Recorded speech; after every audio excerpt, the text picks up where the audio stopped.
Allah.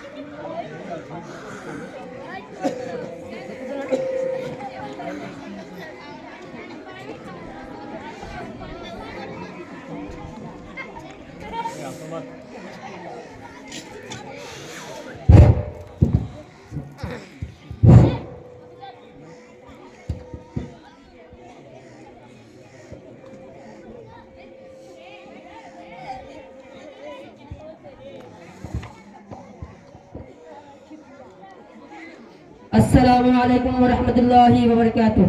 वालेकुम अस्सलाम व रहमतुल्लाहि व बरकातुह। अरे चाचा मियाँ कहाँ जा रहे हैं? हाँ मौलवी साहब ठीक हो, ऊपर वाला कलम है। और ये साथ में कौन है?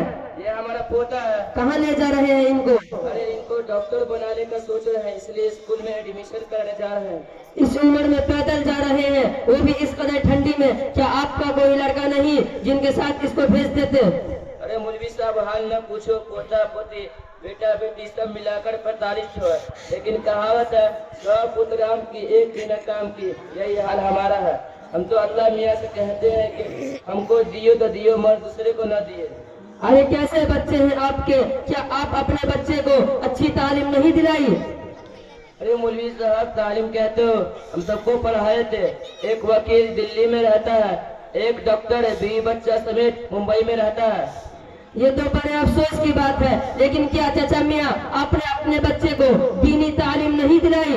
अरे मौलवी साहब इसलिए नहीं दिलाई कि मौलवी वाला हाफिज बन जाए तो 3-4 हजार में खुद क्या खाएगा और बीवी बाल बच्चे को क्या खिलाएगा। अस्तगफिरुल्लाह अस्तगफिरुल्लाह, कैसी सोच है आपकी? अगर आज आप अपने बच्चे को दीनी तालीम दिलाते तो आज आपके बच्चे नाफरमान न होते, क्योंकि इस्लाम सिखाता है कि वालिदैन की खुशी में अल्लाह की खुशी है, वालिदैन की नाराजगी में अल्लाह की नाराजगी है। अगर अल्लाह को खुश करके जन्नत पाना चाहते हो तो वालिदैन को खुश करना पड़ेगा, वरना वालिदैन को दुख देने की सजा दुनिया में भी मिलेगी और आखिरत में भी मिलेगी। क्योंकि कुरान सिखाता है कि अपने वालिदैन के लिए ये दुआ करें, रब्बिरहमहुमा कमा रब्बयानी सगीरा। तर्जुमा, ए अल्लाह वालिदैन पर रहम फरमा, जिस तरह इन्होंने बचपन में पाला। माँ बाप को भी अपने बच्चे के हुकूक का ख्याल रखना चाहिए और बच्चे को भी अपने माँ बाप के हुकूक का ख्याल रखना चाहिए।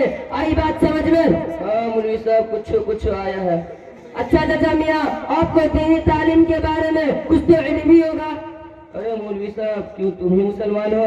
अच्छा चाचा मियाँ बताइए, गुस्ल में कितने फर्ज है और कौन कौन से हैं? अरे मौलवी साहब गुस्ल में 9 फर्ज है। नंबर 1 पनिया का होना, नंबर 2 मंजन गुरसबा का होना, नंबर 3 तौलिया लुंगिया का होना, नंबर 4 लोटा और बल्टिया का होना, नंबर 5 सत्र छुपाने के लिए चड्डिया का होना, नंबर 6 नलका पे जाना, नंबर 7 पेशाब करना, नंबर 8 भूखों कर नहाना, नंबर 9 वुदू कर जुमा की नमाज पढ़ने जाना।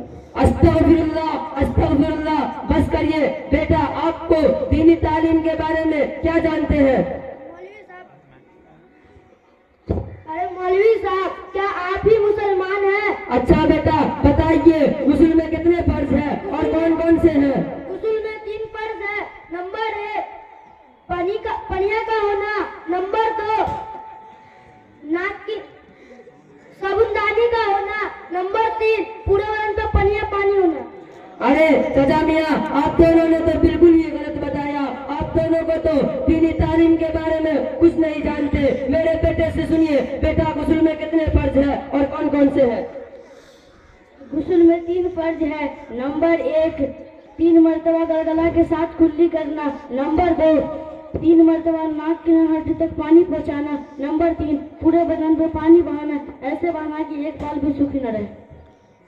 अरे चाचा मियाँ पहले आप अपने पोते को दीनी तालीम दिलाइए, वरना बेटा की तरह पोता भी नाफरमान निकलेगा और अल्लाह ताला के यहाँ आपको जवाब देना पड़ेगा।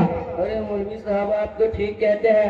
आपके नजर में कोई मदरसा है जिसमें अच्छी तालीम होती है तो बता दीजिए। क्या आप अम्बिया गांव नहीं जानते? अम्बिया गांव में मदरसा अलजामे तो सुप्पा चलता है। उस मदरसे के उस्ताद मोहतरम जनाब मौलाना इरशाद अहमद बड़ी अच्छी तालीम देते हैं और इस्लामी तरबियत भी सिखाते हैं। अब तो मदरसे में इंग्लिश भी पढ़ाया जा रहा है, इसलिए आप अपने बच्चे को आज ही दाखिला करवाइए। जी मौलवी साहब, अपने पोते को आज ही दाखिला कराते हैं इंशाअल्लाह। अस्सलामु अलैकुम व रहमतुल्लाहि व बरकातुहू।